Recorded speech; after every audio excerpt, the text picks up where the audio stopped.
오늘 은혜 받으실 말씀은 갈라디아서 3장 2절의 말씀입니다. 갈라디아서 3장 2절의 말씀 제가 읽어드리도록 하겠습니다. 내가 너희에게서 다만 이것을 알려 하노니 너희가 성령을 받은 것이 율법의 행위로냐 혹은 듣고 믿음으로냐. 아멘. 저 오늘 이 말씀을 통해서 성령은 듣고 믿음으로 받는다라는 말씀으로 우리 함께 나눌 때에 은혜 받는 시간 되시기를 축복합니다. 아멘. 자, 우리가 복음을 들을 때도 예수 그리스도를 통해서 우리가 죄 사함을 받고 예수님을 구원자로서 우리가 고백하는 것도 누군가 우리에게 알려주지 않으면 이것은 아무도 들을 수가 없는 것입니다. 저는 어려서부터 저희 할아버지가 목사님이셨기 때문에 기독교 문화에 살짝씩 젖었던 그런 것들이 있어요. 그래서 초등학교 때, 유치원 때는 제가 교회를 안 나갔던 것 같은데 기억이 없는데 초등학교 3학년 때 제가 교회를 나간 적이 있었습니다. 그래서 거기 가면 이제 그 선생님들이 앞에서 싹 트네 싹 터요 내 마음의 사랑이 쑥 이렇게 막 했는 찬양도 하고 찬양 중에 키 작은 삭개오 예수님 만나 큰 입 벌리고 웃었답니다 하하하 이러면서 막 그 찬양도 막 따라하는 그 기억이 있어요. 그러니까 이 초등학교 때 그렇게 교회를 따라가긴 했는데 아무도 저에게 예수님에 대해서 가르쳐 준 사람이 한 사람도 없었어요. 물론 제가 예배 시간에 잠깐 그 예배 시간에는 전할 수 없으니까 잠깐 갔다가 예배 땡 치자마자 제가 집으로 도망가고 했었기 때문에 그런 걸 수도 있는데 이런 모습들을 보면 누군가 예수님에 대해서 저를 조금 일찍 가르쳐 줬었으면 내가 이 신앙생활이라는 것을 좀 더 일찍 하였다면 좀 내가 주님 앞에서 조금 더 일찍 신앙생활을 했다면 내가 좀 더 풍성한 삶을 살 수 있었을 건데 라는 이런 아쉬움이 저희한테는 있어요. 중학교 들어가면서 저희가 할아버지가 돌아가시면서 저희 어머니가 더 이상 이제 교회를 안 나가셨거든요. 안 나가시게 되니까 자연스럽게 저 또한 이제 믿음이 없으니 교회를 떠나가서 고등학교 시절 내도록 제가 교회란 것을 제가 거들떠도 안 보고 오히려 교회에 대해서 다니는 애들 막 핍박하고 했던 것이 저였거든요. 그래서 교회 다니는 친구가 맨날 여자애들이랑 같이 놀러 다니니까 지는 카사노바라면서 막 그렇게 막 별명도 지어부르고 또 교회 다니는 애들이 좀 못났어요. 애들이 보면 철봉을 턱걸이를 하락하는데 이 땡기지를 못해가지고 다리를 쭉 대는데 그 모습이 얼마나 웃긴지 그래서 막 이제 막 놀리고 이렇게 했는데 그 다 교회 다니던 친구였어요. 제가 이제 막 그랬던 사람인데 제가 이제 20살이 됐을 때 처음으로 이제 아르바이트하는 같은 아르바이트를 하는 그 어떤 누나를 통해서 교회를 제가 나가게 됐어요. 이제 하루는 이제 같이 얘기를 하다가 제가 이제 가정에 있어서 조금 힘든 일이 있으니까 부모님하고 이제 사이가 안 좋은 거예요. 그래서 이거에 대해서 누구한테 얘기할 건 없고 주변에 친한 사람이라 해봐야 제가 별로 없었어요. 그래서 얘기했던 할 수 있는 누나가 사람이 그 누나밖에 없어서 실컷 얘기를 했더니만 결국에는 이제 제가 맞고 제가 아버지한테 막 혼나고 이러는 것 때문에 저는 속상해서 얘기했는데 그때 말하기를 야 네가 잘못했네. 너희 부모님이라는 그 존재만으로도 니한테는 존경받아야 될 사람이다 이러면서 딱 하는데 야 그 사람 뒤에 후광이 비치는 거죠. 막 이 사람 뭔가 다르다 이렇게 해서 이제 느껴지더라고요. 그래서 보니까 그 사람이 예수님 믿고 예수님 믿는 사람이었고 예수님 믿을 뿐만이 아니라 성령 충만했던 사람이었어요. 그러니까 보세요. 전도는 막 내가 예수님 믿으세요 막 그렇게 하는 것보다 이 막 후광이 비치게 해가지고 성령 충만하면 이 사람들이 그 모습을 보고 야 저 사람한테는 뭔가 있네 하면서 한번 교회 가볼까 이 마음이 딱 들면 그게 전도되는 거예요. 그래서 그 이제 얘기를 했을 때 마지막에 결론이 뭐였냐면 딴 사람은 모르겠는데 니는 꼭 교회 가야 된다 이 말 한마디 듣고 그래 교회 가야 돼 알았어 그날 가자 이래가지고 바로 그날 교회를 간 거예요. 1시간 넘는 거리를 얼마나 그게 진짜 신기한 역사인지 모릅니다. 그때 교회 가고 갔더니 다 소문이 났을 거 아니고 내가 누군가 한 명 데리고 간다 청년이 하나 있는데 이 친구를 전도해야 된다 하면서 이렇게 그 사람들을 막 교회 안에서 그랬을 거 아니에요. 딱 갔더니만 야 얼마나 많은 이 청년들이 한 6-7명들이 있었던 것 같아요. 제가 12월 17일 날 교회를 갔었으니까 다들 뭐 하고 있겠어요. 이 성탄절 준비한다고 교회에 다 모여 있었을 거 아니에요. 갔더니 사랑한다 하고 뭔가 네가 뭐 어이구 대단한 사람 왔다 하고 막 다 저리 이렇게 막 치켜 세워주니까 막 붕 뜨는 거예요. 이거 막 마음이.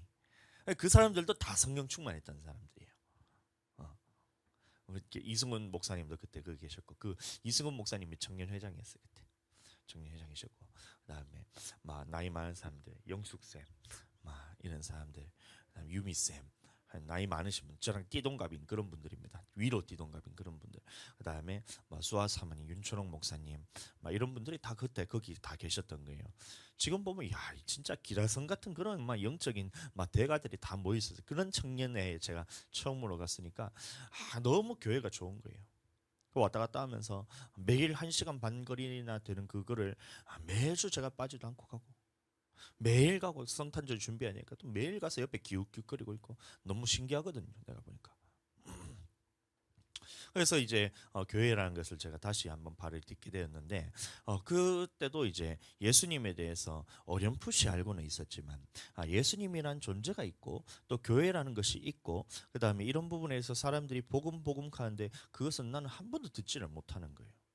그러다가 한 달쯤 지났을 때에 제가 이제 IVF라는 수련회를 통해서 그때의 예수님에 대해서 제가 처음으로 알게 된 거예요. 죄에 대해서 얘기를 하는데, 내가 죄인이라는 사실이 너무 알아지고 이 죄에 대해서 내가 해결을 받지 못하면 나는 이 지옥불에 던져지게 된다는 이 사실이 너무나 생생하게 알아지는 거예요.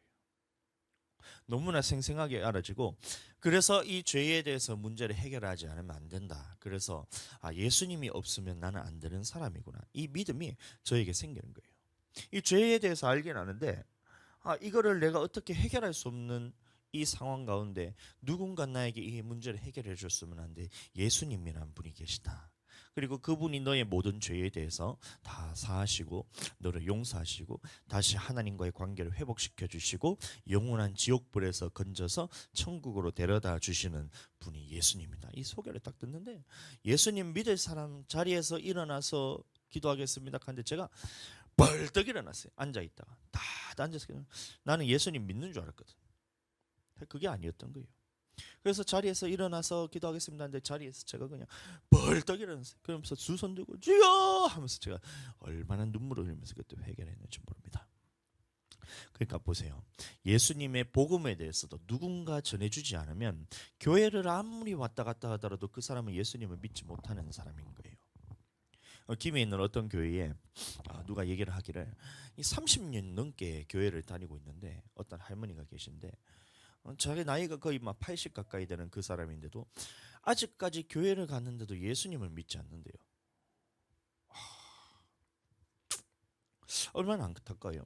누군가 그 부분에 대해서, 복음에 대해서, 예수님에 대해서 정확하게 알려주고 또 성령의 능력으로서 성령으로서 예수를 주로 고백시키게 할 만한 그런 사람이 하나도 없었던 거예요. 그 주변에 30년의 교회를 다녔는데 어떻게 예수님을 믿지 않고 교회를 다닐 수가 있지? 너무 안타깝잖아요.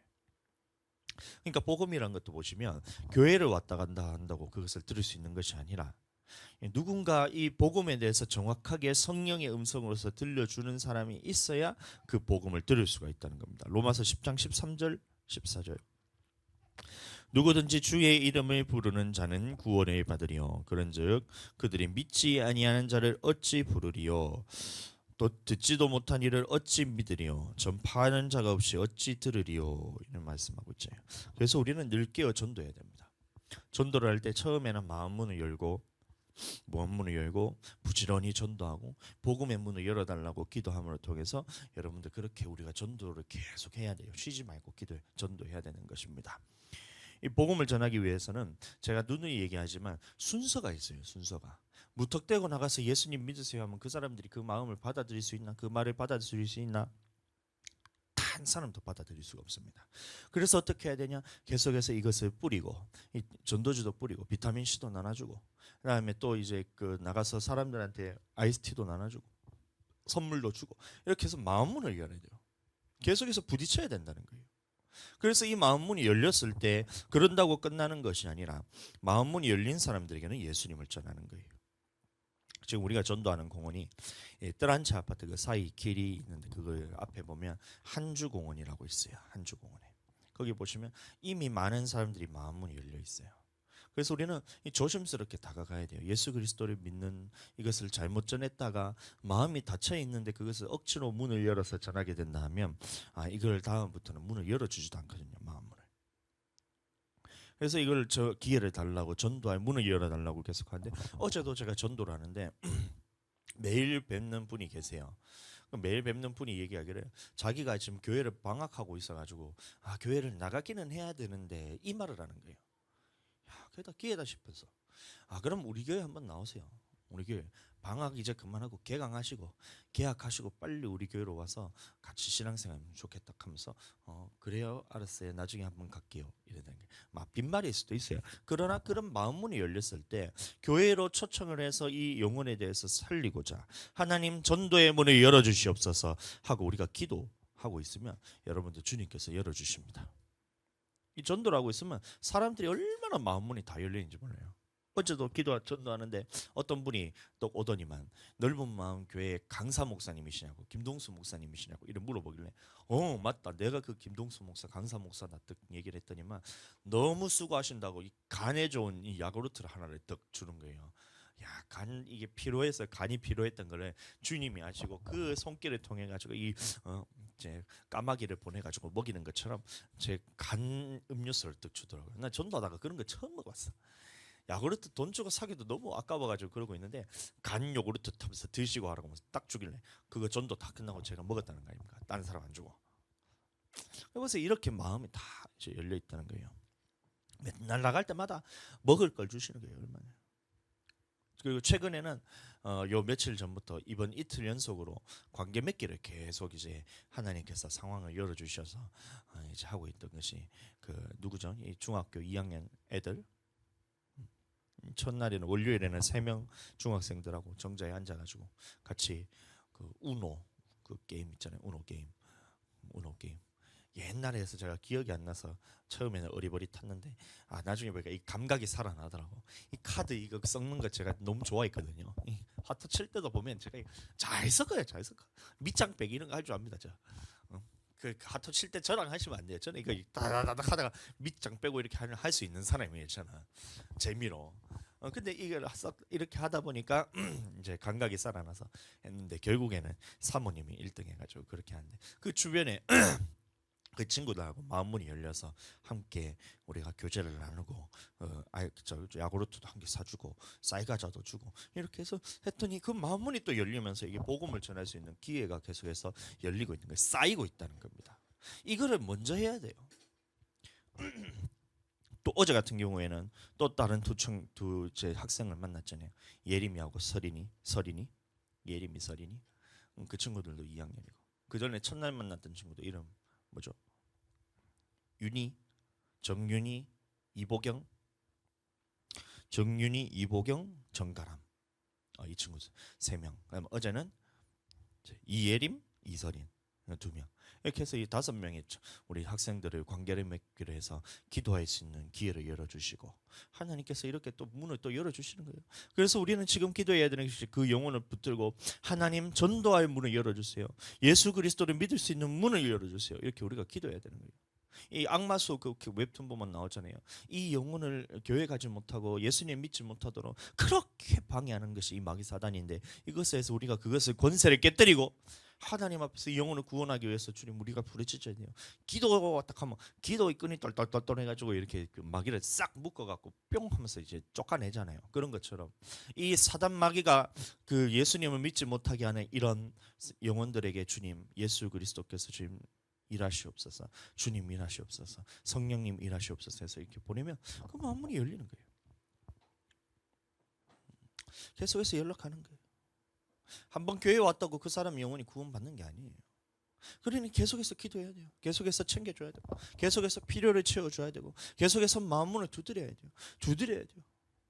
두드려서 이것을 내가 열겠다는 것이 아니라 주님이 두드릴 때에 그 사람이 열 수 있도록 계속해서 마음문을 열어줘야 된다는 거예요. 이 전도의 문을 열어주는 겁니다. 그래서 이것으로 끝나게 된다면, 마음문을 열는 걸로 끝나게 된다면 우리의 노력은 아무것도 아닌 게 되지만, 반드시 이 일들을 통해서 다음 단계로 나가야 되는데, 예수님 믿도록 복음을 전해야 되고, 이 복음을 전했다면 반드시 하나님의 보호하심 있는 교회로 인도해내야 되고, 또 교회에서 생명의 말씀을 순종할 때 천국 길을 걸어갈 수 있도록 옆에서 또 도와줘야 되고, 또 죄를 짓는다 하더라도 다시 예수님의 피의 공로를 의지해서 회개할 수 있도록 옆에서 도와주고, 이 모든 일들을 우리가 옆에서 도와줘야 되는 거예요. 그러나 이것을 내가 할 수 있는 것이 아니라 오직 성령께서만 하실 수 있으니 성령님께 계속해서 맡기고, 성령님이 일하실 수 있도록 우리는 주님께 내어드리는 역할로서 이게 세워진다는 거예요. 성령님이 하시는 일이지만 성령님 혼자서 가서 하는 게 아니라 우리를 통하여 일하시는 하나님이란 거예요. 그 쓰임 받는 일에 우리가 감사하면서 우리 주님의 공로에 우리 감사하며 주님께 박수로 영광 돌리겠습니다. 자, 이 관계 맺는 것이 여러분들 사랑을 붙여주는 이 인권이 없으면 불가능합니다. 인권이 없으면 불가능해요. 그래서 우리가 매번 기도할 때 보면, 주여 이 목회를 할 수 있는 영권을 허락하여 주시고, 인권을 허락하여 주시고, 물권을 허락하여 주셔서 하나님 목회 사역에 부족함 없도록 주님 역사해 주시옵소서, 막 이러잖아요. 그게 말하는 영권. 영권이 뭐냐면 영적인 권세를 의미하는 거예요. 물권은 이제 물질의 권세를 의미하는 거고, 그다음에 인권이라는 것이 있는데, 인권이 뭐냐면 사람이 붙는 능력이 인권입니다. 그런데 이 인권에 대해서 말하기를 사람이 이상하게 생각해요. 뭔가 능력 받아가지고 이 사람이 뭔가 하나님의 능력으로서 사람이 그냥 막 기적과 같이 막 희한하게 이 사람한테는 붙는다, 이렇게 생각하는데 그게 아니에요. 인권이 생기기 위해서는 하나님의 말씀 안에서 어떻게 해야 사람이 붙게 되느냐, 어떻게 해야 사람들에게 이것을 그런 많이 붙는 사람이 되느냐, 이거는 말씀 안에서 찾아서 그렇게 하라는 거예요. 그렇게 하라. 그러면 그 방법에 대해서 성경이 뭐라 얘기를 하냐면, 여러분들 예수님이 하시는 대로만 하면 우리는 사람들이 붙게 됩니다. 예수님이 어떻게 했어요? 용납하고 용서하고 이해해주고 베풀어주고 필요를 채워주고, 그 사람의 말에서 들어주고 공감하고, 이런 부분에서 이제 문제가 있으면 해결해주고, 이 모든 것들이 예수님이 하시잖아요. 예수님 하신 일이잖아요. 그렇게 예수님처럼만 사람을 대하면 우리는 사람들이 붙게 되어 있어요. 저는 이 예수님과 같이 여러분들이 사람이 대하게 되기를 축복합니다. 막 이게 성이 나는 것이 있고, 뭔가 좀 이게 내가 하고 싶은 말이 있더라도 용납하고 참고, 이 사람에 대해서 부족함이 보이더라도 그 부족함을 지적해서 고치는 사람이 아니라 그것을 용납하고 내가 그것을 채워줄 수 있는 사람, 이게 예수님이 했던 일이에요. 그래서 인권은 누구에게 주어지냐? 예수님과 같은 삶을 사는 사람에게 인권이 주어집니다. 그러니까 보세요, 우리가 나가서 전할 때 사람들이 우리를 싫어하는 사람이 없잖아요. 매번 이렇게 전도지를 나눠주고 있는데, 전단지를 나눠주고 있는데, 사람들이 처음에는 싫어하다가도 매번 같은 모습으로 빵긋빵긋 웃으면서 이게 막 좋은 말로 인사도 하고 막 그렇게 해서 친절하게 베푸니, 당연히 이 사람에게는, 이제 친절한 사람에게는 이게 사람이 붙게 되어 있거든요. 당연한 거예요. 성령님이 도와주셔야 되지만, 반대로 이 사람들이 어떻게 해야 이 사람에게 싫어하고 떠나게 되느냐, 그것도 마찬가지로 예수님처럼만 하면 돼요. 무슨 말이냐? 사람이 붙는 것도 예수님처럼만 하면 이게 인권이 이제 주어져서 사람들이 붙는다 했잖아요. 근데 이 사람들을 다 떠나가게 하기 위해서는 어떻게 해야 되냐면 예수님처럼만 하면 돼요. 그럼 무슨 말이냐? 맞는 말만 하고 가르치려 하고, 그 다음에 대항하려 따지려 드는 사람한테 이것을 잘못한다고 뭐라 해서 이 사람은 막 꺾어버리고, 이러면 다 떠나가게 돼 있어요. 오늘날 얼마나 많은 목회자들이 이렇게 하는지 모릅니다. 자기가 예수님인지 뭐 이 사람의 잘못을 보고 허물을 보고 부족함이 보이면 그것을 곧바로 지적해버려요. 기도 안 하면 기도 안 한다 뭐라 하고, 말씀에 순종 안 하면 순종 안 한다 뭐라 하고, 전도 안 하면 전도 안 한다고 뭐라 하고, 신앙생활 똑바로 안 하면 똑바로 안 한다 뭐라 하고, 충성봉사 이거 강요하면서 그것에서 지쳐서 힘이 없는 사람한테 니는 왜 이렇게 못하냐고 막 옆에서 티박 주고 이러면 그 사람은, 여러분들 사람이 붙을 수가 없는 거예요. 리더들이 특히. 용납하고 잘한다 해주고 사랑한다 해주고 자 네가 최고다 그러고 옆에서 막 그걸 도와줘야지. 도와줘도 사람이 붙을까 말까인데 그거를 예수님과 같이 자기가 예수님 것처럼 마귀 새끼가 그 속에 들어가서 그러냐면서 왜 이렇게 말을 안 듣냐고 그렇게 하면 여러분들 다 떠나가게 되겠어요. 그게 요한복음 6장에서 예수님이 말씀합니다. 나는 하늘에서 내려온 산떡이라고 말씀하시면서 이 떡을 먹어야 산다고 그랬어요. 그러면서 무슨 말이냐? 너희 조상들이 먹었던 이 만나를 먹었어도 다 죽었거니와 내가 너희에게 주는 떡은 살아있는 떡으로 하늘로서 내려온 산떡이니 이 떡을 먹는 자마다 죽지 아니하고 영생을 얻는다. 이런 말씀을 하시면서 하나님의 말씀 구약에 있었던 이 모세가 줬던 이 만나라는 것이 무슨 말이냐면 여호와에서 입에서 나오는 모든 말씀으로 산다라는 것을 이 유대인들은 다 알고 있었어요. 그래서 하나님의 말씀으로 살아야 되는데 예수님이라는 사람이 오더니만 야 너희가 하나님의 말씀 구약에 있었던 그 말씀만 먹어서는 너희가 살 수 있는 게 아니야. 대신에 내가 너희에게 주는 말 예수님이 너희에게 하는 말씀으로서 살아야지 너희가 영생을 얻을 수 있어. 이 말을 딱 하는 거예요. 바른 말을 했어요. 바른 말을. 틀린 말이 아니에요. 바른 말을 했어요. 그렇게 영생을 한다고 말하니 12명의 제자 외에는 다 떠나갔어요. 5,000명이 넘는 사람. 장정만 5,000명이니까 어린아이와 여자들과 그다음에 노인들까지 다 합하면 2만 명이나 되는 그 사람들이 12명 남고는 다 떠나갔어요. 그 보세요. 그럼 사람들을 떠나게 하기 위해서는 어떻게 해야 되나? 예수님처럼만 하면 그 사람들 다 떠나갑니다. 1,000명이 되든 10,000명이 되든 바른 말을 하고 이 사람이 받아들일 수 있는 능력 자체가 없는데도 그게 대놓고 그냥 진리라고 그렇게 선포하면 교회에 있는 사람들이 다 떠나가게 돼요. 너무 신기하지 않아요? 예수님의 말씀이 영이고 생명인데 영이고 생명인 말씀을 전했는데 5,000명이나 되는 사람들 2만 명이나 되는 사람들 중에서 12명 남기고 다 떠나갔다는 거예요.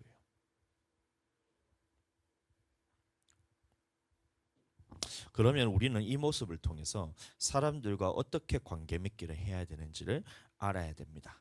그러면 말씀을 통해 보았을 때 떡을 먹이고 배불리고 떡을 먹고 배부르면 사람들이 모이게 되어 있어요. 야구르트도 주고 떡도 주고 과자도 주고 치킨도 사주고 피자도 사주고 뭐 문화상품도 주고 뭐 해서 이렇게 사람들의 필요를 채워주고 먹여주면 사람들은 모이게 되어 있습니다. 자 그런데 이 모인 사람들을 떠나지 않게 하기 위해서는 방법이 두 가지가 있는 거예요. 자 모이게 하는 것은 먹이면 모이는 거예요. 떡을 주면 모이면 사람들이 먹고 배부르기 때문에 찾아온다는 겁니다. 그런데 떠나지 않게 하기 위해서는 방법이 두 가지가 있다는 거예요. 인꼴이라는 것이 여러분들 잘 들어보세요. 자, 첫 번째는 뭐냐면 계속해서 떡을 먹여서 배부르게 하시면 됩니다. 떡을 먹고 배불러서 온 사람을 계속해서 떡을 먹여서 배부르게 하면 돼요. 그러면 사람들은 안 따라갑니다. 오늘날 교회에서 사람들을 모으는 방법이 이거예요. 사람들이 모으고 떠나지 않도록 붙잡아 두는 방법이 이 방법을 사용하고 있습니다. 그래서 어떻게 하냐? 문화상품권도 주고 선물도 주고 문화센터 같은 것도 하고 나눔 같은 것도 하고 뭐 축제 같은 것도 하고 막 이런 방법으로서 그 교회 안에서 어떤 데는 보면 이제 오락실 같은 것도 교회에 다 만들어 놓고 키즈 카페 이런 것들을 교회 안에 다 만들어 놓는 거예요. 그 잘못됐다는 것이 아니라 그 다 좋아요. 그러면 그렇게 해서 사람들을 모았다면 다음 단계로 넘어가야 돼요. 모았는 사람들을 예수 그리스도의 말씀으로써 예수님을 믿게 하고 예수님의 말씀에 순종하는 이 단계로 넘어가야 되는데 이것을 하지 않고 문화센터만 하고 문화상품권만 주고 선물만 주고 그다음에 이 복음에 대해서 전하지 않고 이 하나님의 말씀에 대해서 전하지 않는다면 결국에는 그 사람들은 영원히 구원받을 수가 없는 겁니다. 사람은 모였지만. 그러면 다음 단계로 넘어가야 되는데 예수님이 말씀하신 말씀을 그냥 전하게 되면 사람들은 다 떠나가게 됩니다. 잘 들으셔야 돼요. 교회 여러분들 잘 들으셔야 돼요. 사모님 특히 잘 들으셔야 돼요. 이 예수님의 말씀이라고 이것을 그대로 여과 없이 영이고 생명이니 그냥 나는 말씀을 전하면 성도들이 살아나게 즉하고 아무런 준비도 되지 않은 상황에서 그냥 예수님의 말씀이라고 턱하고 선포하잖아요. 그러면 예수님이 말씀을 전했을 때도 2만 명 중에 12명 빼놓고 다 도망갔어요. 그 12명이 끝까지 말씀을 지켰냐? 그렇지도 않아요. 십자가에 달릴 때 다 도망갔어요. 그러면 100% 도망간다는 겁니다. 예수님이 하시는 말씀을 영이고 생명이라 했기 때문에 이 말씀을 볼 때 여러분들 순진하게 들으시면 안 돼요. 뱀같이 지혜롭게 들어야 되는데, 예수님이 하신 말씀이 영이고 생명이다 하면 이 말씀은 무슨 말이냐면, 막 예수님의 말씀만 전하면 사람들이 영혼이 살아나겠지, 막 이렇게 생각하시면 안 돼요. 영이고 생명이라는 말은 뭐냐면, 이 영이고 생명이신 이 말씀을 반드시 빼앗으려 오는 무언가가 있다. 반드시 마귀가 그 말씀을 듣지 못하도록, 영이고 생명이신 말씀을 듣지 못하도록 해서 영혼을 멸망시키려고 방해하는 것이 있다. 이래 들으셔야 돼요. 반드시 있다.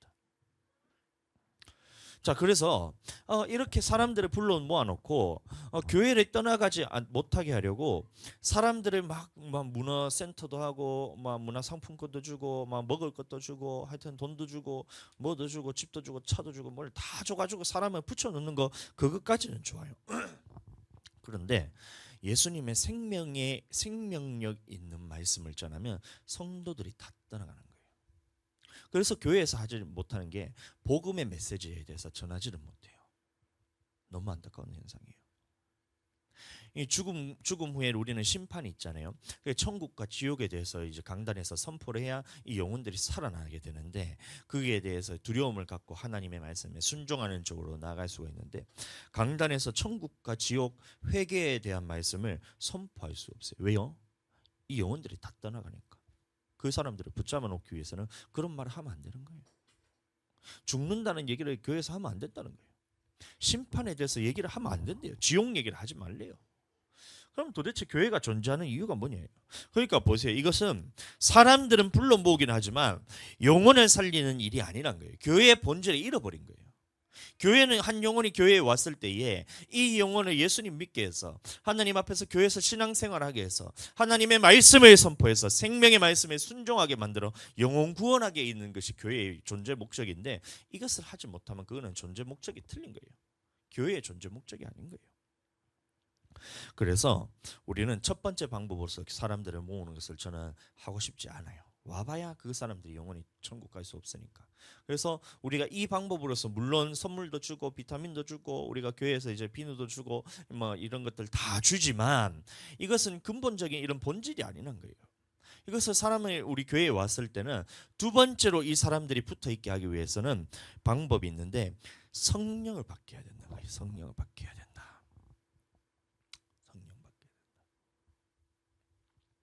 자, 오병이어 사건 이후 예수님이 하늘로서 내려온 산떡이라 말씀하시면서 이것의 의미는 뭐냐면, 구약에서 너희는 만나를 먹였듯이 여호와의 입에서 나오는 모든 말씀으로 살아야 할 것이니라, 이런 의미이듯이 신약에서는 우리는 예수님의 입에서 나오는 모든 말씀으로 살아야 됩니다. 그것이 살아있는 떡을 먹는 거예요.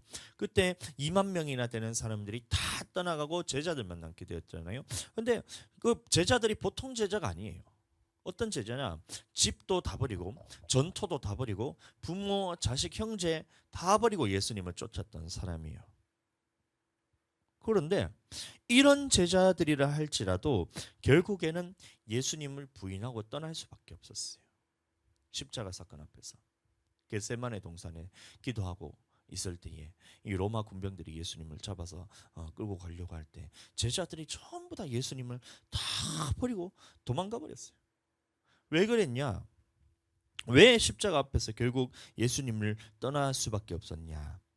이게 성경에서 우리에게 지금 말하고 있는 거예요. 성경 전체를 통해서 우리에게 메시지를 전하는 것이, 왜 예수님의 제자였음에도 불구하고 집과 전투와 자기 부모와 형제와 자식까지도 다 버리면서도 예수님을 따랐는데 왜 죽음 앞에서는 그것을 예수님을 부인할 수밖에 없었냐?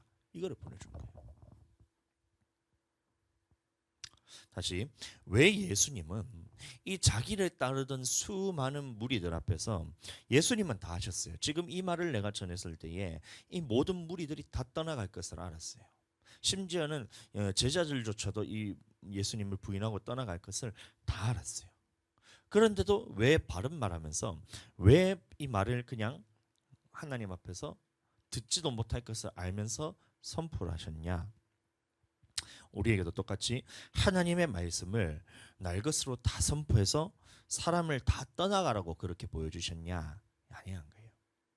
이걸 우리에게 보여주신 일은 네가 어떻게 해야 이 하나님의 말씀을 전할 때에 이 사람들이 떠나지 않고 붙어 있게 할 수 있느냐, 이거를 지금 우리에게 보여주시는 거예요. 이 일은 말세를 만난 우리에게 깨우쳐 주기 위해서 친히 예수님께서 보여주신 거예요. 예수님이 직접 말씀하신다 할지라도, 영이고 생명이신 말씀을 직접 예수님께 듣는다 할지라도 너희가 성령이 없으면 다 떠나갈 수밖에 없다는 걸 우리에게 보여준다는 거예요. 2만 명이나 되는 사람들이 예수님의 말씀을 들었을 때, 영이고 생명이라는 예수님의 말씀을 들었을 때에 왜 그 사람들이 다 떠나갈 수밖에 없었냐? 성령이 없었다는 거예요. 제자들도 처음에는 예수님을 생명의 말씀이 주께 있사오니, 영생의 말씀이 주께 있사오니 우리가 누구에게로 가오리까라고 그렇게 얘기를 하고 예수님을 따르는 것처럼 보였지만, 실제로 죽음 앞에서는 예수님을 결국에 다 부인하고 떠나가게 된 거예요. 왜 그렇게 떠나갈 수밖에 없었냐? 그러면 이 모습을 우리에게 보여줬다는 것은, 우리에게는 이런 전차를 밟지 말고 어떻게 해야 다시 이 성도들이 하나님께 붙어 있을 수 있는지, 예수님의 말씀은 생명 말씀이기 때문에 이 말씀을 전할 때 그것을 듣지 못한다면 여러분들 모든 사람들이 다 떠나가게 되는데, 왜 하나님의 말씀이, 예수님이 하신 말씀을 들을 때 떠나가지 않고 붙을 수 있는지, 붙어 있을 수 있는지, 이것을 말씀을 통해서 찾아서 그렇게 하라고 보여주는 거예요. 정답은 뭐냐? 성령님밖에 없다는 겁니다. 오순절 이후에 베드로가 설교를 합니다. 베드로가 설교를 하는데, 이 성령 충만하니까 이제 죽음이 두렵지 않은 거예요. 그래서 사람들이 자기를 잡아 죽이려 하는 그 앞에서 예수님이 우리를 위해서 죽으셨고, 너희가 잡아 죽인 이 예수를 하나님께서 살리셔서 주와 그리스도가 되게 하셨다. 그래서 너희도 이거를 돌이켜서 회개하고 예수님으로부터 죄 사함을 받으면 하늘께서 너희에게 성령을 보내주신다고, 이렇게 이제 얘기를 하잖아요. 마찬가지로 예수님을 믿으라고만 전한 것이 아니라, 말씀에 순종하라고만 전한 것이 아니라, 이 베드로가 설교를 할 때 가장 먼저 무엇을 했냐면 성령부터 받게 합니다. 성령부터. 베드로가 이제 깨달은 거예요. 예수님의 말씀을 그냥 날 것으로 선포하면 이 사람들이 받아들이지 못하고 다 떠나게 될 수밖에 없다 라는 이 사실을 자기들이 몸소 다 경험을 한 거예요. 예수님이 그것을 친히 보여준 거예요. 그럼 베드로는 이것을 듣고 깨달아서 돌이켜서 이것을 어떻게 해야 이 사람들이 시험 들지 않고 예수님께 끝까지 붙어 있을 수 있느냐, 이것을 알게 된 거예요. 자기가 먼저 오순절에 성령을 받아서 이것을 경험하고 사람들에게도 예수님을 주로 고백하는 것만으로서는 이 사람들은 언젠가는 예수님을 떠날 수밖에 없다는 걸 반드시 아는 거예요. 분명히 아는 겁니다. 그래서 가장 먼저 이 복음을 전할 때 무엇부터 하느냐? 성령부터 받게 합니다. 사도행전 2장 38절.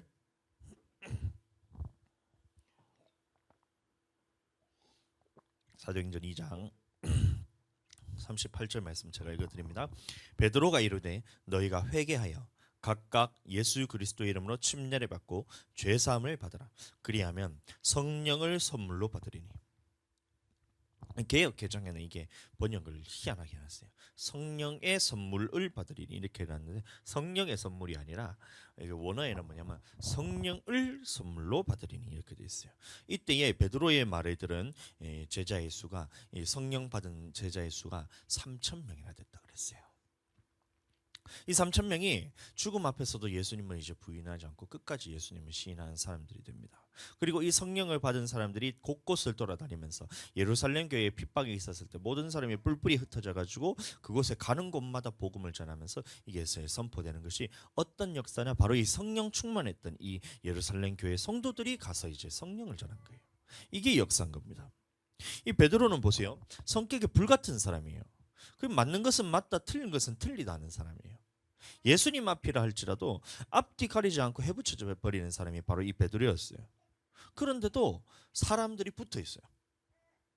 말을 어떻게 하느냐? 야 그래 우리가 행복하게 살자. 너 잘하고 있다. 너 정말 너는 정말 좋은 사람이야. 하나님의 사람이야. 야 너 정말 야 이스라엘 백성으로서 진짜 하나님 앞에 택함 받은 백성 맞네. 야 잘한다 이렇게 해줘도 사람이 붙어 있을까 말까인데, 베드로가 성령 받고 나가서 전하면서 무슨 말을 했냐면 니들이 지금 예수 그리스도를 십자가에 못 박은 죄인이다 이렇게 전한 거예요. 응? 니들이 예수님은 십자가에 못 박아 죽였지만 하나님이 예수님을 살리셔서 너희의 주인과 그리스도가 되게 하셨다. 지금 너희도 지금 회개하고 돌이켜서 죄사함 받지 않으면 너희는 멸망받고, 너희 그러니까 예수 그리스도를 믿고 죄사함 받고 성령을 받아라 이 얘기를 하는 거예요. 근데 이 말을 들었는데 막 단도직입적으로 그렇게 선포를 하는 거예요. 근데 이 말을 들은 사람들이 한 사람도 떠나지 않고 3천 명이나 된 사람들이 베드로에게 딱 붙어 있게 됩니다. 왜 그래요? 성령이 베드로와 함께 하심을 사람들이 알고 이 사람들에게도 동일한 성령께서 역사하시고 붙들어 주니 어떤 말씀을 전하더라도 이 사람이 붙어 있게 된다는 거예요. 인권에 대해서 제가 말씀드린 거예요. 우리가 인권을 얻기 위해서 어떻게 해야 되냐? 다른 사람들에게 예수님과 같이 하면 돼요. 베풀어 주고 사람의 필요를 채워주고 친절하게 대하고 이렇게 하면 사람들은 붙어 있게 돼 있어요. 그럼 어떻게 하면 사람들이 떠나가냐? 이 사람들에 대해서 바른 말을 하고 예수님의 말씀이라고 말씀 그러고 이 사람들에게서 듣지도 못하는 사람들에게 너희는 죄인이라 그러고 돌이켜야 된다고 회개해야 된다 하면 여러분들 그 말 듣는 사람들 다 그거 질려서 떠나가게 돼 있어요. 근데 그 말을 하지 않으면 이 영혼은 죽어가거든요. 반드시 해야 될 말이 맞거든요.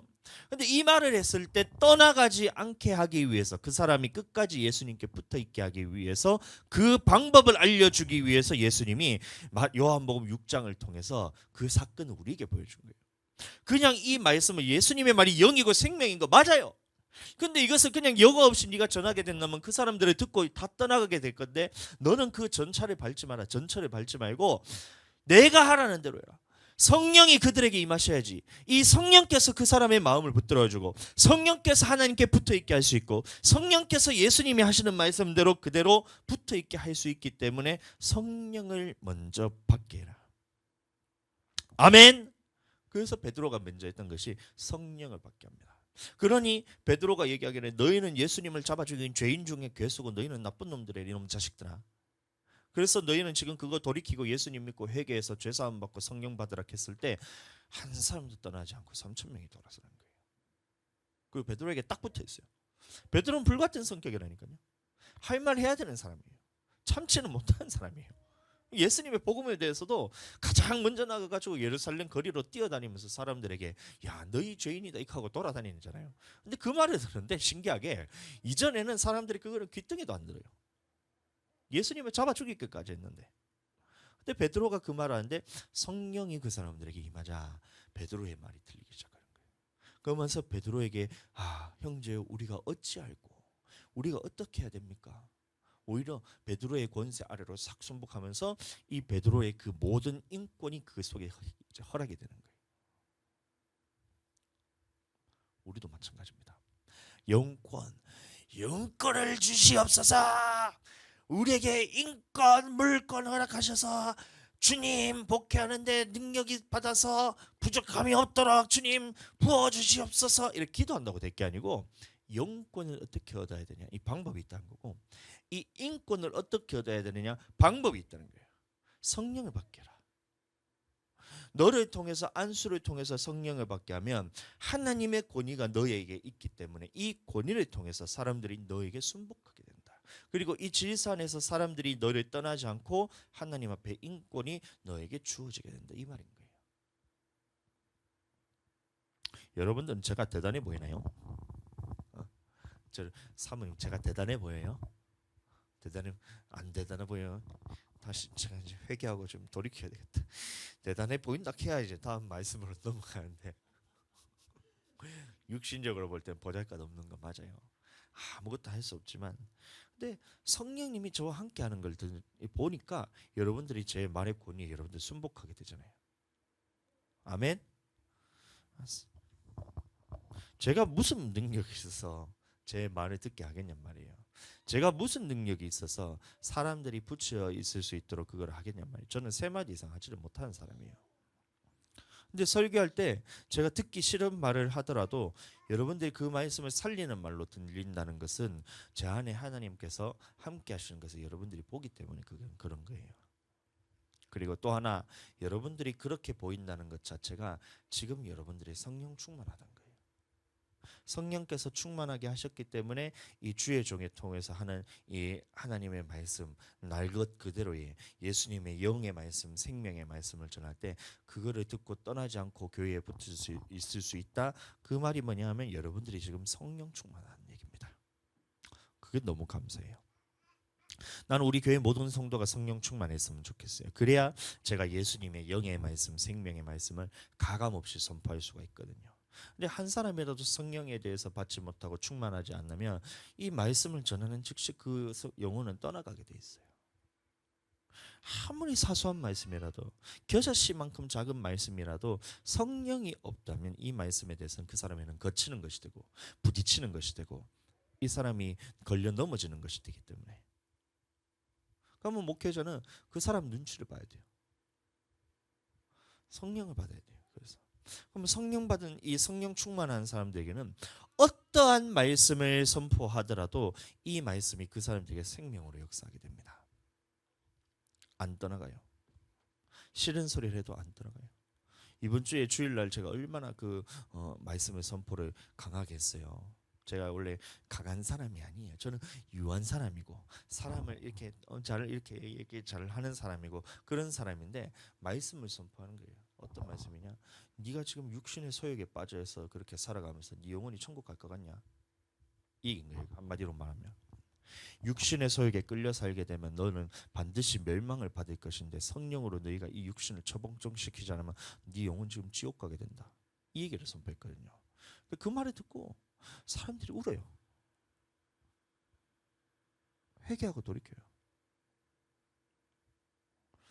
맞는 말을 그대로 해붙여 버렸는데 그 말을 들은 사람들이 떠나가지도 않고 돌이켜서 생명으로서 역사하는 것을 보면 이거는 기적과 같은 일이에요. 성령께서 하시는 일이고 목회자에게 이 영권을 허락하셔서 하나님의 말씀으로 들리게 하시고 또한 성도들도 성령 충만하기 때문에 그 말씀이 여러분들 들리고 받아들여지게 되는 거예요. 기적과 같은 일이에요. 난 그래서 우리 교회가 너무 좋아.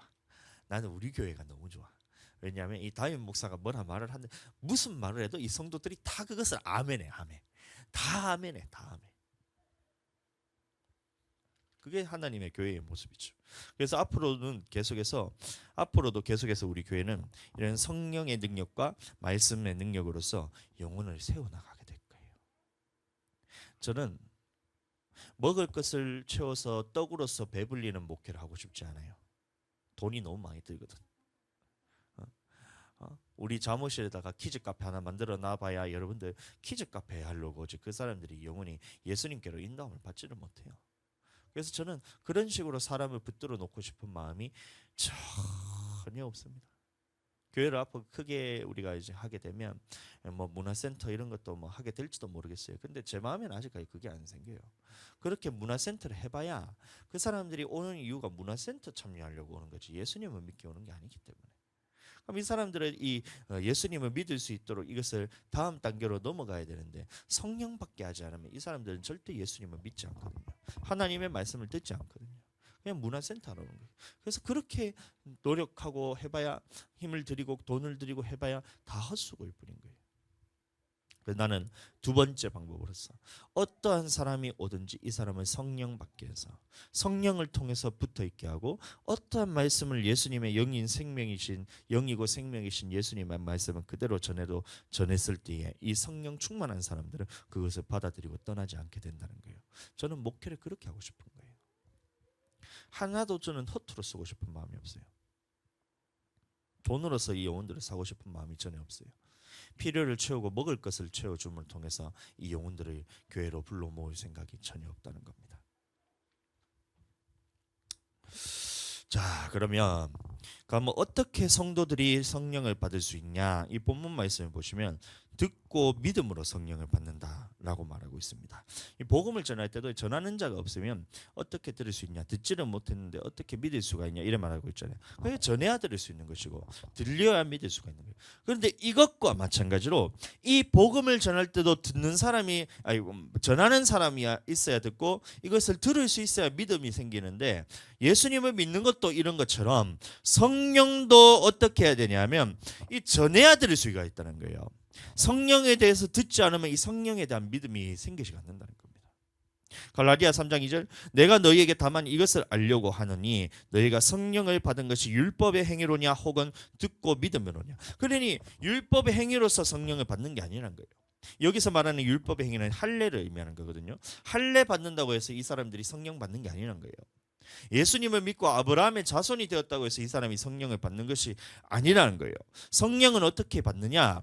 이 성령이 있다는 것을 듣고 예수님이 성령을 보내주신다는 말씀하신 것을 듣고 제자들이 성령을 받았다는 이 사건에 대해서 듣고 우리도 구하는 자에게 성령을 구하는 자에게 보내어 주신다는 말씀을 듣고 믿을 때, 믿음이 생길 때 성령이 받을 수가 있다는 거예요. 누가복음 11장 13절, 너희가 악할지라도 좋은 것을 자식에게 줄 알거든 하물며 너희 하늘 아버지께서 구하는 자에게 성령을 주시지 않겠느냐. 이 말씀하는 거예요. 예수님이 말씀하신 거예요. 내가 너희와 함께 있으면서 너희를 가르치고 너희를 돌보고 이렇게 하는 것보다 내가 너희를 떠나가는 것이 훨씬 유익하다. 내가 떠나가서 아버지께로부터 성령을 보내어주는 이 일이 훨씬 더 유익하다. 그러니 너희는 예루살렘을 떠나지 말고 아버지께서 약속하신 성령을 받을 때까지 기다리라, 이 말을 했을 때 이 성령에 대한 믿음이 있었던 사람은, 듣고 믿었던 사람들은 남아서 기도했던 거예요. 예수님의 부활을 목격한 사람이 500의 형제가 일시에 봤다 그랬습니다. 일시에 나타났어요. 그럼 500명이나 되는 그 사람들 중에서 부활을 직접 경험한 이 사람들이 500명이나 되었지만 이 말씀을 믿지 못하고 떠나갔던 사람들 380명. 이 말씀을 끝까지 듣고 믿었던 사람들은 120명밖에 되지 않았어요. 그럼 오늘날 성령도 어떻게 받느냐? 그 말씀을 그대로 믿는 사람이 받는 거예요. 회개할 때, 돌이킬 때 성령을 받는 사건이 있었잖아요. 예루살렘에서 이제 베드로가 설교를 하면서 말씀을 전했을 때 회개하여 각각 예수 그리스도의 이름으로 침례를 받고 죄 사함을 받으라, 그러면 성령을 선물로 받으리니, 이래서 회개해서 성령 받은 사람이 예루살렘에 3,000명이나 있었고, 또 베드로가 말씀을 선포할 때 성령이 임하는 사건도 있었잖아요. 고넬료 집안 같은 경우에. 그럼 하나님의 말씀이 선포될 때 지금도 각 사람에게 성령을 받는 사건들이 일어난다는 거예요. 그럼 이것을 믿음으로 해서 나는 성령을 받아야 되겠다 생각하는 사람들이 성령을 받고, 또 제자들이 기도할 때 성령을 받는 거예요. 마가다락방에서 예루살렘을 떠나지 말고 기도하라 했으니, 그럼 이곳에 앉아서 여러분들이 기도할 때 또 성령을 받게 되고, 그 다음에 또 안수를 통해서 성령을 받았습니다. 사마리아와 에베소 같은 경우에. 그러면 그곳에서는 안수를 통해서 이제 성령을 받았다 했으니, 오늘날 이 모든 사건을 성경을 통해서 분명히 아는 사람들은 이것을 믿고 듣고 믿음으로써 성령을 받을 수가 있다는 거예요. 듣고 믿음으로 성령을 받는다. 그러면 성령을 받을 때는 어떤 현상이 나타나냐? 반드시 현상이 나타나게 되는데, 보고 듣는 현상이 있다. 그래서 보는 것은 뭐냐? 임재 현상과 같은 현상이 나타난다는 거예요.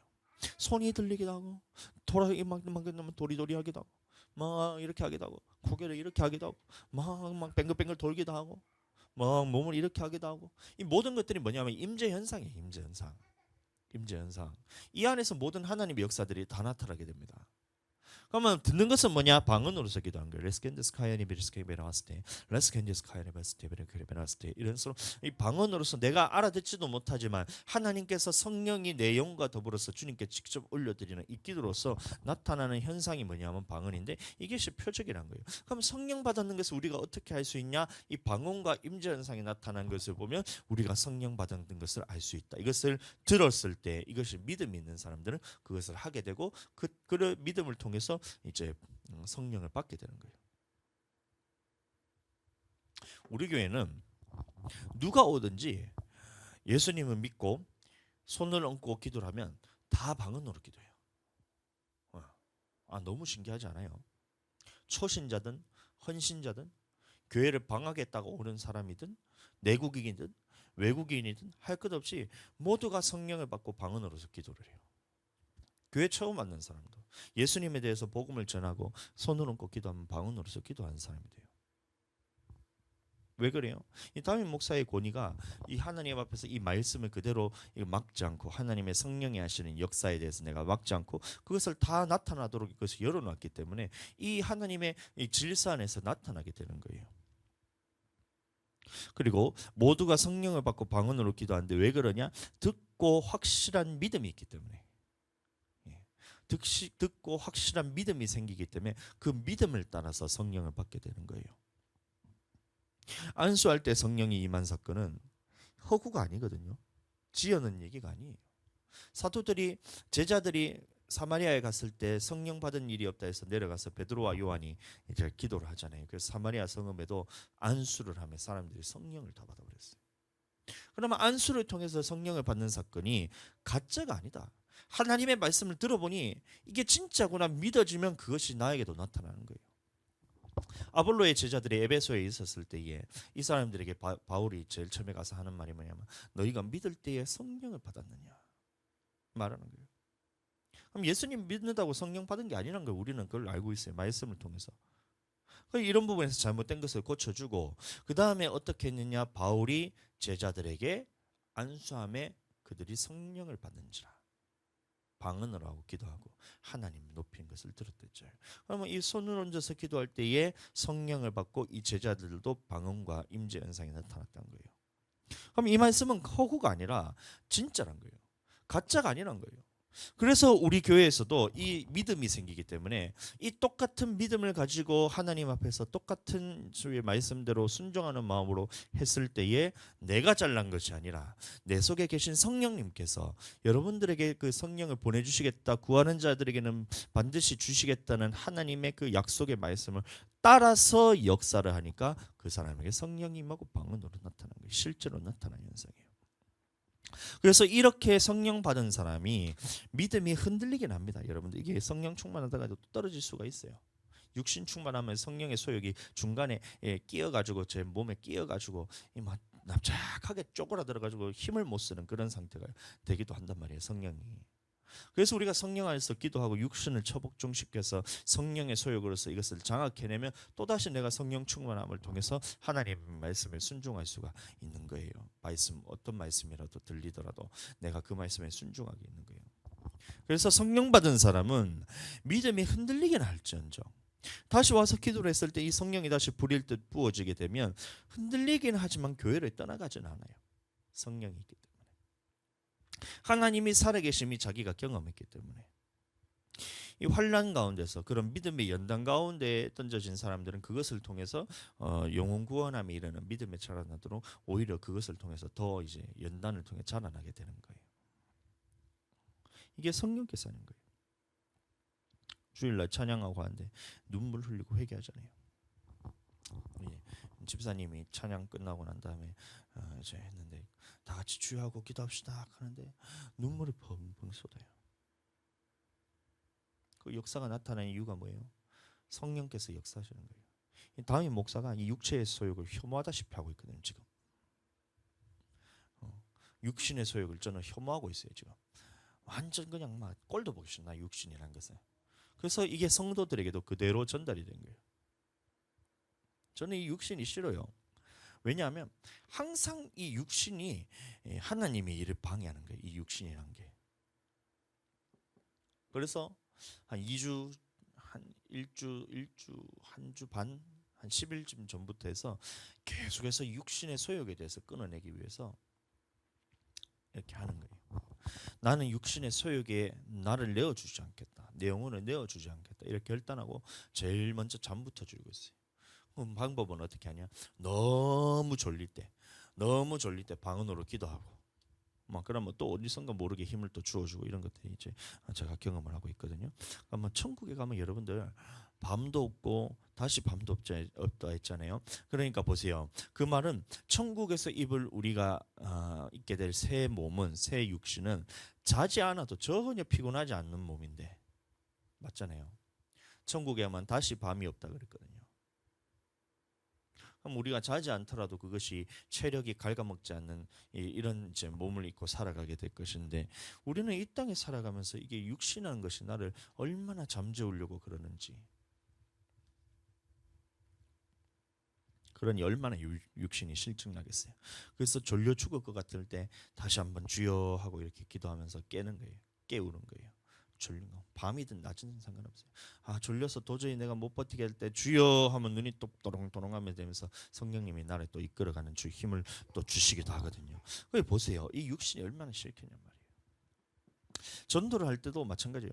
육신의 생각과 마음은 항상 이 하나님의 일을 하지 못하도록 방해하는 게 육신인 거예요. 여러분들 전도 못하도록 막아요. 이게 편안한 거예요.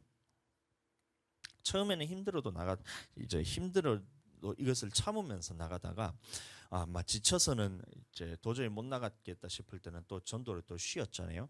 근데 그 다음부터는 이 천사들을 보내주셔서 전도를 하도록 옆에서 자꾸 내보내요. 어떻게 내보내냐? 우리 아들들을 통해 가지고 아빠 나 전도하러 갈래 이러고 있거든. 지들은 전도하는 게 아니고 가면 킥보드 타고 놀러 가면서 전도하러 간대 그렇게 말하고 있으니까. 근데 그 말을 들은 이 주의 종이 그걸 싫다고 싶은 이 마음이 올라오는데 여러분들 이게 육신이 주는 생각이잖아요. 전도하러 가자는데 이 전도하자는 말이 싫게 들린다. 내 육신이 그렇게 나를 장악하고 끌고 가려 하는데 이게 내 육신이에요. 그러니 얼마나 이게 혐오스럽겠어요. 내가 육신이란 것이.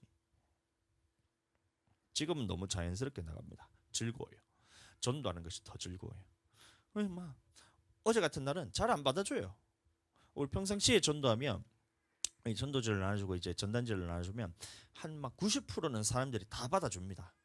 막 진짜 한 200장, 300장, 250장 정도가 제가 나눠주고 하는데 그 중에서 막 안 받는 사람들은 10명, 20명 안팎이에요. 20명 안팎. 그러면 거의 90% 이상이 다 받아가는데 어제 같은 날에는 잘 안 받아가요. 한 70% 정도만 받아가고 한 30%가 안 받아가요. 그러면 이게 전도하는 게 얼마나 힘든지 모르는데 이 곧바로 실족하는 마음을 주고 또 어제 또 사모님이 뭉탱이를 이만큼 막 버려지는 전단지를 쓱 들고 오잖아요. 그러면 그것을 봤을 때 여러분들 기뻐하고 즐거워해야 되는데 그저께 어떤 사람이 얘기하는 거예요. 전단지 2장 쓰레기를 떨어진 것을 주려고 오더니만 저한테 툭 주면서 하는 말이 뭐냐면 이렇게 다 버릴 것 같은데 뭐라고 주노? 이러더라고. 저한테 핍박을 하더라고요. 제가 그래서 아니 다 버리고 가는 거는 버리고 가는 거고 버리고 가더라도 가서 보면서 버렸을까 아이가. 그리고 2장밖에 안 주워 왔는데 그 뭐 250장 중에 2장 버리는데 그것 때문에 그 뭐 248장은 하지 말라는 얘기인가? 이러면서 아무런 그런 이제 생각도 안 하고 이제 그렇게 넘어갔는데 어제는 이만큼 뭉태기로 이렇게 막 갖고 오니까 막 속이 막 상하더라고. 속이. 속상할 일이 아닌데. 하나님 앞에서 우리는 복음을 전했지만 이것을 듣기 싫어하고 이 사람들이 그 하나님에 대해서 반대를 하고 이것을 받아들이지 않고 쓸모없는 것으로 여기고 조롱하고 이것을 버린다. 그러면 우리가 하나님의 의를 위해서 핍박받으면 하늘의 상이 큰데 내가 즐거워하고 기뻐해야 되는데 내 육신이라는 놈은 이것 때문에 낙심하고 실족하고 하나님 앞에 전도를 못하게 하겠다는 이 생각을 불어넣고 계속해서 나를 그렇게 끌고 가는 거예요. 그래서 내가 이 육신이 얼마나 이게 실증나고 이게 내가 그것이 막 혐오스럽겠냔 말이에요. 여러분들 마태복음 5장 10절에서 12절 의를 위하여 받게 받는 자는 복이 있나니 천국이 그들의 것임이라. 나로 말미암아 너희를 욕하고 박해하고 거짓으로 너희를 거슬러 모든 악한 말을 할 때는 너희에게 복이 있나니 기뻐하고 즐거워하라. 하늘에서 너희 상이 큼이라. 너희 전에 있던 선지자들도 이같이 박해하였느니라. 그러니까 보세요. 하나님 앞에서 전단지를 90장을 받아가면 여러분들 좋아하는데 왜 그것을 사람들이 다 반대를 하고 그것을 버리면 여러분들 그것을 가지고 슬퍼하고 그것을 낙심하냔 말이에요. 안 받아간다고 사람들이 인상 쓴다고 해서 그걸 왜 여러분들이 낙심할 일이냔 말이에요. 기뻐하고 즐거워할 일인데 나의 영은 기뻐하고 즐거워하도록 그렇게 나를 하나님 앞에서 끌고 가려고 그러는데 성령의 소욕은 그렇게 끌고 가는데 왜 낙심하고 그것을 실족해서 전도를 못하겠다고 육신에 끌려 살면서 여러분들 그렇게 사냔 말이에요. 저에게도 그것이 올라오는 거예요. 너무 실증나는 거예요. 육신이 나는 꼴도 보기 싫어요. 난 육신이 혐오스러워요. 그래서 그 마음을 참고 이 육신에 올라오는 생각에 대해서 너무 싫어서 이것을 참고 그래도 이 성령의 소욕에서 이끌어 가려고 붙들고 그렇게 견디고 있으니까 2명의 이제 학생이 와가지고 마음을 활짝 열고 앞에 있었던 그 힘들었던 거 싹 녹아내렸어요. 이야 너무 감사하다. 성령께서 하시는 일. 항상 보면 그렇게 뭔가 이 전도할 때 막 찝찝하고 뭔가 하기 싫고 오늘 뭐 전도도 막 날 샜네 이러면서 막 그런 낙심 마음 주고 막 실족하는 마음 이런 게 올라올 때 그때 그거를 버티니까 영혼을 붙여주더라고. 너무 신기해요. 권사님도 그렇게 했거든요. 그날 내가 전도를 평상시에는 이제 전도할 때 별로 안 힘들었는데 그날 따라 전도한 게 너무 힘들어요. 내가 이게 뭐 하는 짓인가? 전도하는데 이게 뭐 하는 짓인가? 아무도 교회로 올 생각은 하지 않고 전단지만 낭비하고 있고 비타민 C만 낭비하고 있고 이게 진짜 못하는 짓이냐? 땀도 벌벌 흘리고 이러고 있는데 그날 권사님이 그날 저녁에 우리 교회에 왔잖아요. 보세요. 그러니까 낙심하고 힘들게 할 때 이게 마귀가 지금 총공격해서 영혼을 지금 교회 못 가게 하려고 막고 있구나. 그러면 이것을 딱 견뎌내고 통과하는 그 순간 하나님 앞에 상이 있구나. 내가 육신을 통해서 이것을 나를 잡아 끌고 가려고 마귀가 나를 어떻게든 끌고 가려고 할 때 이것을 완전히 장악해내서 성령의 소유로서 그것을 버텨내니 성령 안에서 기쁨과 즐거움이 회복되면서 영혼이 구원받는 역사가 나타나는구나. 이 영적인 원리에 대해서 제가 이해하는 거예요. 이제. 그래서 핍박이 있을 때 우리는 기뻐하고 즐거워야 되는 거예요. 육신으로서는 할 수 없지만 성령께서 내게 그 능력을 부어주셔서 감사와 즐거움이 회복되면 여러분들 그게 이길 수가 있는 거예요. 자, 그래서 우리는 이 성령을 받아야지 모든 것을 이길 수가 있는데 그러면 이 성령을 어떻게 받느냐? 듣고 믿음으로 받는다고 했어요. 여러분들 그러니 우리는 하나님께서 보여주실 이제 악할지라도 좋은 것으로 자녀에게 주지 않겠냐. 그런데 하물며 하늘 아버지께서 너희에게 성령으로 주시지 않겠느냐는 이 말씀을 붙들고 믿는 자들에게는 반드시 성령을 보내주신다는 예수님이 죽으셔야만 할 만큼 이것이 중요한 사건이기 때문에 우리에게 보내주시는 그 하나님이 성령님이 내 속에 계신 것을 여러분들 기대하면서 그 성령 충만하면서 여러분들 그렇게 살아가게 되길 축복합니다.